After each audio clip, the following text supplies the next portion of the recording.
presentation today from Jerry O'Connell from Dublin City Council. Will be giving a presentation on the River Camac flood alleviation scheme. So Jerry, to you, thank you. Okay, can you hear me, Chair? Hello? We can hear you, Jerry, yes. Yeah, okay. Can you put up the slides? Yeah, so this is basically an update on where we are on the River Camac. We're currently have a public consultation event in Richmond Barracks. So we've had two sessions so far, and there's another one at 6:30. And then we're going to Clondalkin Civic Offices tomorrow, 12:30, 3:30, and 6:30. Yeah, if you could put up the next slide. Yeah, there we go. Yeah, so the purpose is to identify and evaluate potential flood alleviation measures, flood reduction, to reduce fluvial flood risk in the River Camac. Yeah, so this is the flooding in 2011, and you can see Cairns Place, Lady Lane, and near Shannon Terrace there. So we had we had hundreds of buildings that were flooded. So as in the whole city, we had over 1,500 buildings, but there were a few hundred on the Camac in that flood event, and a number of people nearly lost their lives as well on the Camac. Yeah, so this shows the full catchment area, and it extends. About 2/3 of it is in South Dublin, and the other third is in the city. And it also shows the difference in level from kind of -1 up to 400 meters, which is 1,300 feet. So there's quite a fall on the river, and it's not as flashy as the Dodder, but it does move quickly. You can go from kind of zero rain up to a 100-year flood event in about 12 hours on the river. Next slide, please. Yeah, so then this shows it in more detail, and most of the Dublin City area is kind of from Bluebell there in towards the city. Yeah, if you go on to the next slide. Yeah. Yeah, so we did a huge amount of work to try and understand the catchment. We did a lot of topographical and bathymetric surveys. We surveyed the threshold of over 1,000 houses in the catchment. Yeah, contaminated land with contaminated land. All those dots there on that. Lansdowne Valley is a previous dumping site. And then we did a lot of CCTV and culvert surveys, and some bits of the main river are in culverts. We also did all the bridge surveys as well. Next slide. Yeah, we did a lot of environmental surveys, and all these are available except where there are protected species. We've cut out where some of those are. So you can see upstream in the South Dublin area, there are quite a few aquatic mammals. Not so much in the city area, although we did find salmon parr near the Grand Canal. And we also did a hydromorphological assessment with some consultants, so that's kind of river restoration and the potential for that. So all these are available. Next slide. Yeah, and more recently we've done ground investigation survey, and we're continuing with all the environmental surveys needed, wintering birds and so on. Yeah, so we've done about 60 boreholes and over 100 trial holes throughout the catchment in areas where there might be a possibility of some alleviation works to find out what the ground conditions are in those areas. Next slide, please. Yeah, so this shows the full catchment. Now, the blue area is the main rivers and tributaries where they're open. You can see them, and then green are kind of culverted, and then all the other areas are where there are housing developments which have underground drainage. So you can see as you get into the city, there's a lot more residential development. And we've developed an integrated model which does both the river flows and the housing estate flows. There's over 55 kilometers of river, which is about 35 miles of river. This shows the flood extents, running the computer model. The 1% AEP is roughly the 100-year flood event, and that's the critical event that we're trying to protect properties to. It's the national standard. So you can see the areas where there are significant flooding, and then the depths of the flooding, the legend at the bottom. The the light bluish ones is up to about 10 inches, and then it goes up to 1.5 meters in the purpley area there, just by the M50. So and these link up with historic flooding as well. That's the way the computer model is verified. Next slide, please. Yeah, so these are all the events that we cover. The 0.1% is a 1,000-year flood, and that's mainly to do with planning. That the count of residential developments in the 1,000-year flood extent, and then the 1%, the 100-year, that's our design standard. But we also look at the 2%, which is the 50-year, and the 5%, which is the 20-year flooding. That if we can't reduce it to the 100-year flood, we look at those reducing to those levels. But we go right down to the 50%, which is the 2-year flood, and damages are assessed with that. We also look at these with climate change, and the climate change involved, in this case, involved an extra 20% of rainfall, and we've had 7% in the last 30 years, so 20% more by the end of the century doesn't seem that unlikely. Yeah, we looked at the kind of the do nothing scenario and the existing regime as well as all of these events. Next slide, please.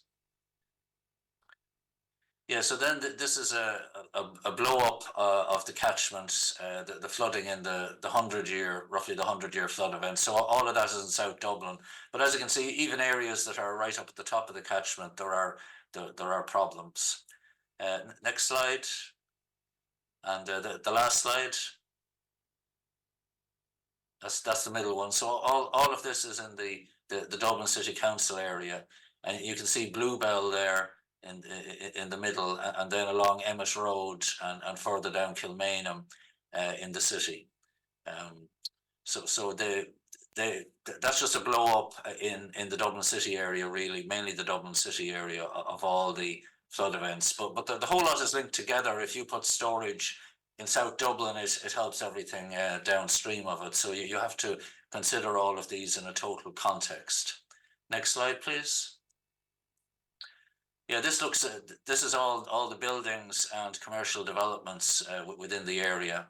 So again, as you get near the city, it's a lot denser. But you can see the industrial areas as well, and a lot of those will be coming up for redevelopment as housing in the future. So there will be opportunities there to widen the river and put full alleviation measures in.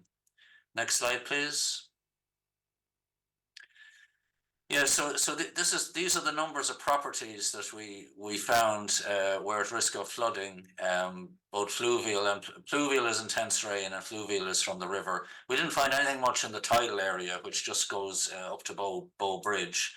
So in the 100% flood, currently we estimate 841 residential properties and 141 non-residential. And then when you go down for the climate change, the 841 is up to 1,352, and the commercial is up to 200. So they're quite significant numbers. Not as big as the dollar, but quite significant numbers. Next, please. Yeah, so as I said, we look at the do nothing, the existing regime, and then the do something scenarios where we alter these two and try and improve things for everyone. Next slide, please. The objectives are to mitigate and reduce flood risk from the river Camac and its tributaries. There's a whole catchment approach. The target is the 100-year flood extent, but we also, if we can't achieve that, we try and look at the two lower ones, the 50-year and the 20-year.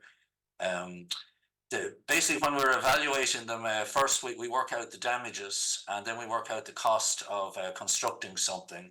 We had a 60% optimum bias. That's for contingencies and uncertainties in it, and the cost of the scheme has to be less than the damages for approval from the funding body, which is the Office of Public Works.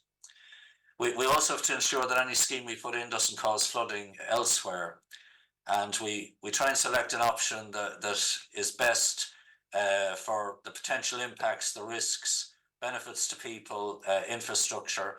The environment is a big element beside any river, cultural heritage, and the economy. Next slide, please. Yeah, so the whole scheme was divided. We didn't get an overall solution, so then we divided the scheme up into a number of flood cells. Next, please. And we look pluvial flood risk, even though we have the extent of it, will be dealt with later on. So yeah, and a number of the small flood cells, there was no solution for them, so they weren't progressed further. Next, please. Yeah, so the remaining 8 flood cells, we'd 88 sub-measures were identified. Next, please. And the options we looked at were online flood storage, an increased flood storage, walls, embankments, upgrading existing walls, some which aren't flood walls, making use of existing defences. And then we looked at non-structural measures such as flood forecasting, public awareness, and individual property protection, where we'd advise people of where they're in the floodplain. Yeah, so the screen out options, so there was a high level review of possible options and ones that obviously weren't were screened out. And then a high level cost benefit analysis was done. Then we prioritized flood storage options, and then we looked at structural measures associated with those flood storage options. Next slide, please. Yeah, so the long list, yeah, land ownership was a big thing. Like some land you'd have to compulsory purchase, and some you're talking about football grounds and stuff like that. So that was a big restriction to some possible options. The technical delivery, the environmental impact. Yes, some areas you couldn't, others you might be able to do something with mitigation measures, and the social impacts. So a high level cost benefit was undertaken on 14 shortlisted measures. So then this is option 1, the do something option. So it shows 3 areas of storage in Corkay Park, 1 area of storage in Yellow Meadows, which is in South Dublin, and then two small dams in Lansdowne Valley. They're 30 meters wide and 4 meters high, and there would be now if you go back to that one, there would be a channel for roughly the 5-year river flow going through those. So this was found to be cost beneficial. Next one. Then option 2, we used that option and added flood walls in Laveray Park, flood walls in Bluebell Avenue, Turvey Park flood walls, and at Old Kilmainham, and this was also found to be cost beneficial. And then option 3. Yeah, so then these are ones where they were found to be cost beneficial, but they caused flooding elsewhere. So we're trying to develop those into the final emerging option. So Saggart Lakes would be new, Gallanstown flood walls, Golden Bridge Industrial Estate flood walls. Yeah, so they would be the extra elements onto option 2. We're trying to get as wide a flood option as possible to protect as many properties. Next slide. Yeah, so then the next steps, well, yeah, currently we're doing public consultation. In 2 months' time, we'll have the emerging preferred option. We'll be taking into account all the comments on that on these particular option, and so, yeah, you can see, you can get more details of them at the public consultations. Yeah, we'll have a consultation on the emerging option. Then the steering group will confirm the emerging option, and then we'll complete the preliminary detailed design and the environmental impact assessment, and then we'll have the final report on the scheme. So that will bring us to the end of stage one, and then stage two is the planning permission. So there will be further statutory public consultation on the detailed emerging option, and then we've stage 4 construction and stage 5 after that. So that's it. Open to any questions. Yes, thank you, Jeff, for the presentation and to keep us updated on a regular basis as well on the progress.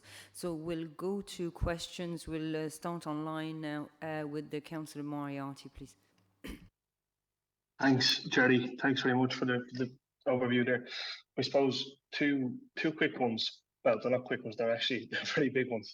I think I've been on to you previously about some of the residents living around Old Kilmainham in particular, and there's difficulties there both with people trying to sell their homes because of the flood risk, and also people trying to buy in that area because they can't get mortgage protection because of the flood risk. I suppose the big question, but I think you mentioned to me previously the kind of upstream difficulties with this body of water and all the difficulties you're encountering with trying to minimise the flood risk. You know, where are we in terms of potentially being at a point where we reduce the flood risk to the point that mortgage protection is possible for some of those people trying to buy and sell homes? That's the first question. The second one is, all of the councillors will be aware of, you know, a major plan for redevelopment of St. Patrick's Athletic Football Stadium. There's ongoing engagement and consultation with Dublin City Council regarding a possible CPO of a number of properties to support the development of that stadium. But obviously that will be subject to planning. That will be subject to going to involve all of us, a large piece of infrastructure that size. What do you envisage the difficulties being in getting to a point where that potentially gets planning permission, being on the banks of the Camac, and the potential flood risk there? Are there sort of steps and measures that can be taken to minimise that? So yeah, two I suppose, sorry, two big questions, but I think those are the things that come to my mind straight away when I hear about the Camac and flood risk, which is how they actually impact on development and people's everyday lives. Thanks again for your presentation. Okay, thank you. So agreed, we're trying to limit the time we have, so if we could keep it for 10 minutes. Councillor Doolan, please. Thanks very much, and thanks for organising this excellent presentation. I thought it was very, very informative and interesting. Of course, the real aim is to reduce the negative impacts it's having on people's quality of life as well as the environment. And I'm wondering, is the aim to reduce the negative impact to zero? Is that within your ability? And also on a practical level, we have been presented on a number of occasions with proposals to develop by the Black Horse, the former Black Horse pub, and the lands behind it. And it was knocked back a number of occasions because of the flood risk to properties there. And will any of this alleviation work ensure that residential developments can proceed on that site, or is it a case, no matter what is done by City Council or others, that will always remain a flood risk? And will any of this at all have any positive impact on the proposals to develop Labbert Park, as I know that's also at risk or has been identified as flood risk area as well? So those questions, if you can answer, I might appreciate it. Okay, thank you. Councillor Pigeon, please. Thanks very much. Councillor Moriarty asked a few of the questions I had around Old Kilmainham. Two more from me. One is when you mentioned storage and things like that upriver. Is the idea for that like kind of a tank type structure, or is it more just kind of a field that's set aside that will flood when needs be, and then otherwise is just kind of a natural space? And then the other question was just closer to the Camac area. I know for a long time there's been discussions about deculverting and just trying to get away from it just being kind of concrete encased river in some ways. I understand that was probably done in some ways to prevent flooding, but if there's any plans or ways to undo some of that stuff, which I think people are, I get the sense anyway, a lot of these things we're kind of moving away from just kind of a turn the river into a concrete drain approach. So I'm wondering, does that form a part of this? Thank you. Thank you. Councillor Jackson, please. Thanks, Chair. I'll try and not go over what some of my colleagues have said. Just in relation to Lansdowne Valley, and I'd be very interested between Lansdowne Valley and Labra Park. What does this culverting, like when I say culverting, I'm talking about the retention of water in those locations, but particularly Lansdowne Valley, what would it physically look like, and would it create other potential health hazards and that type of thing? Councillor Pigeon touched upon, I know for a number of years been talking about opening up the Camac, because it's one of those lost rivers in Dublin.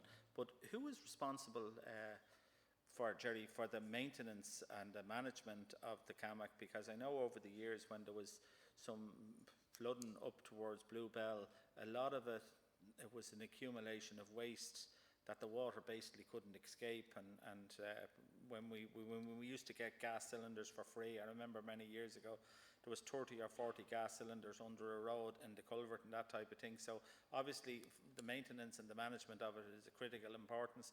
And in the longer term, like the biodiversity of the Camac, is it possible to breathe new life back into it? And I know there will be sections that will have that, particularly out of the city as administrative area. It'd be probably an easier part for biodiversity to take over again. But whatever we do, we shouldn't jeopardise the potential for the redevelopment of Richmond Park there for St. Patrick's Athletic as well. Thanks, Chair. Okay, Councillor Devine, please. Thanks, Jerry, and listen, thanks for the prompt responses to any queries or emails I've sent you. It's appreciated, and again, it's mostly to do with residents about insurance, and that's a big thing along the Mount Brown or various parts of it. So, one, Camac, around the Camac area. So Camac Lane is higher on that side, but there's some erosion from back gardens, and I've tried to try and figure out how we can shore that up or who takes responsibility for it. But certainly a lot of the tenants who are elderly or residents who are elderly finding their back gardens beginning to slip and slide. Camac Mill is going to be there. We have plans for that, and it will incorporate the river as well. I would imagine that will have to dovetail in with any plans that the Camac itself will have. Cairns Place, well done on the for Dublin City Council for the repair of the bridge, and just was attention given to that bridge and to the Camac, obviously at the time, which took place last year, I'm sure it was. The other thing is the development there. So there's been a few attempts at planning applications for at Cairns Place, Rowerstown Lane, for apartments, and they've been refused. And if my memory serves me right, some of the refusal has been because of the impact it would have on the river itself. Could you foresee perhaps that the zoning would have to change, which would, I presume, mean compulsory purchase of it's really small pockets of land? Trying to pack in more apartments there is just not going to work, but then, you know, people own that land. So would it be compulsory purchased in order to rezone it, so to make it impossible to build there because of flood prevention? Gurmagot. Okay, thank you. I would have a similar question, and it came onto a privately owned site, which is Gowan House. There was a refused application. I believe the developer is still challenging that, but the Camac runs in the middle of it, and as one of the condition why it was not accepted. I would have the same question: what's the impact on the development of Labra Park, and likewise with Bluebell, and overall on the city edge? So I'd say we could spend hours on that, but if we can contact you as well if we want to get more answers, because we kind of short on time. Thank you, Jerry. Yeah, you can email me at any time if there are more queries. Right, I'll try and get through those. Yeah, we didn't get an overall catchment scheme, so this will only option two, which is the best option, which we're trying to build on, only partially protects. So it means that properties that are near the edge of the flood zones will probably be protected, and others, yeah, their level of protection might increase on what it is. We will have details of all of that on the final option. Uh, where where where are we? I suppose like any construction, it's going to take quite a while. Like we're hoping to go to planning next year on this. The Podle took 4 years to get planning. The average is about a year, and then the construction of a significant event will probably take 2 or 3 years. So we're a number of years away. But yes, we will be able to redefine with all this work. We have a much better idea of the flood risk of buildings in the area. So we will redefine the flood maps on our GIS system, and this will also inform people putting in planning applications and that as to what the flooding setback from the river. There are kind of two different setbacks. We also have in our development plan a setback of 10 to 25 meters for new developments on the Camac, and 10 to 15 on all the other rivers. And generally the applications seem to be complying with that. So any development is set back a certain distance from the river. And yeah, so that's good. St. Pat's football stadium, I would say the flood risk to that has probably gone down a little with this study, but yes, we had a meeting with them, and yeah, we'll be informing them of the results when we get to the preferred option. But I would say the risk has reduced on that development. No, we haven't been able to reduce the risk to zero for everyone. That's always the target of these, but we haven't been able to do that. The development near the Black Horse pub, as I say, the risk has probably reduced. The risk kind of stays, but any flood alleviation measures, there are less strict conditions on development. So I would say probably some of that now is possible, but until we have the preferred option and the defined new flood zones, we can't really say how much of that could go ahead. Lavery Park, yes, there's a planned flood wall and flood excavations there, which is in one of the cost beneficial options. So that should be possible to develop that. And I am in consultation with our housing department on that constantly. The total storage upstream is about 24,000 cubic meters. It's existing football fields in Corkay Park, or we would be excavating new storage areas, which generally would be dry, but during a 5, 10, 15-year flood would fill up with water and then slowly drain back into the main Camac. The storage proposed in Lansdowne Valley is about another 20,000 cubic meters with these two dams. Let's see, next Lansdowne Road. Yeah, we've tried opening up of the Camac in places. The main Camac isn't culverted that much in the lower portion, but we have looked at opening up some stretches. Generally, it means more flooding downstream, so we have looked at that. Some of the tributaries, all right, yes, we can open up some of those. That's all part of this. The biodiversity, yes, that's an element of it, and we have had talks with parks regarding the biodiversity, and we do have all these environmental surveys, bird surveys. We've woodpecker sighted for the first time ever in Lansdowne Valley Park last year. So we are keeping a close tack on that, and we will be in contact with the city biodiversity officer to try and improve biodiversity in any areas that we're working in. Residence insurance, let's see. Erosion, yeah, bank erosion. It's not really part of the study. Yeah, the ownership of the Camac, the riparian owners own the Camac, and that's normally the properties beside the Camac. In some cases, it's Dublin City Council, where we have a park or a road on one side of it. But in many cases, it's the people living on both sides of the river. In a flood situation, yeah, or a potential flood situation, we can go in and do repairs that might cause flooding elsewhere to a property, but we don't have to stabilize river banks, or we're not legally obliged to. Let's see.